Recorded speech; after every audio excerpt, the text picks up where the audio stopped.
In this example, we're going to model some sets on a given number line. Let's take a look at our first example, which is x is less than 4. What we're going to do is come over to our number line. We're going to indicate number 4 on our number line like so.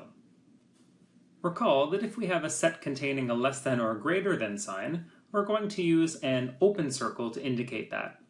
And if our set contains a greater than or equal to or a less than or equal to sign, we're going to use a closed dot for that set.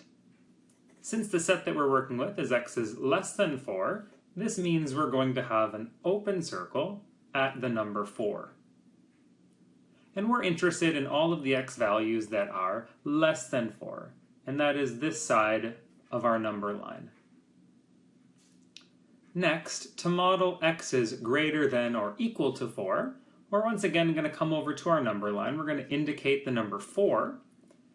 And since our set contains a greater than or equal to sign, we are going to use a closed dot at the number 4. And we're interested in all of the x values that are greater than or equal to 4. And that's going to be this portion of our number line. It's also possible that our sets might have two endpoints. For example, here we have x in between -1 and +1.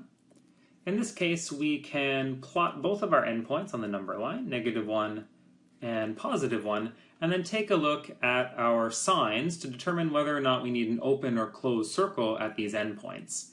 For us, we're going to need two closed circles because we have two less than or equal to signs. And the x values in question here are going to be between -1 and 1, so we need this portion in here of our number line. Next up, looking at -5 is less than x, which is less than or equal to 2. Let's go ahead and plot our two endpoints of -5 and +2. The endpoint at -5 is going to require an open circle because it is a less than sign, and the endpoint at 2 is going to require a closed circle because it is a less than or equal to sign. And we're going to shade in all of the values in between like so. Our last example is going to deal with the case where your set might be broken up into two pieces that are not connected on the number line. Let's go ahead and plot our two endpoints, our first one at -3 and our second one at +1. And then we're going to take a look at the two signs. We have a greater than sign at 1, so that means we need an open circle here at 1. And we have a less than or equal to sign at -3.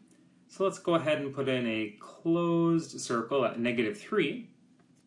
Looking at our first portion, we need x is greater than 1. So that means I need all of the x values that are to the right of number 1. And the second portion here tells us we need all of the x values that are less than or equal to -3, or everything to the left of -3.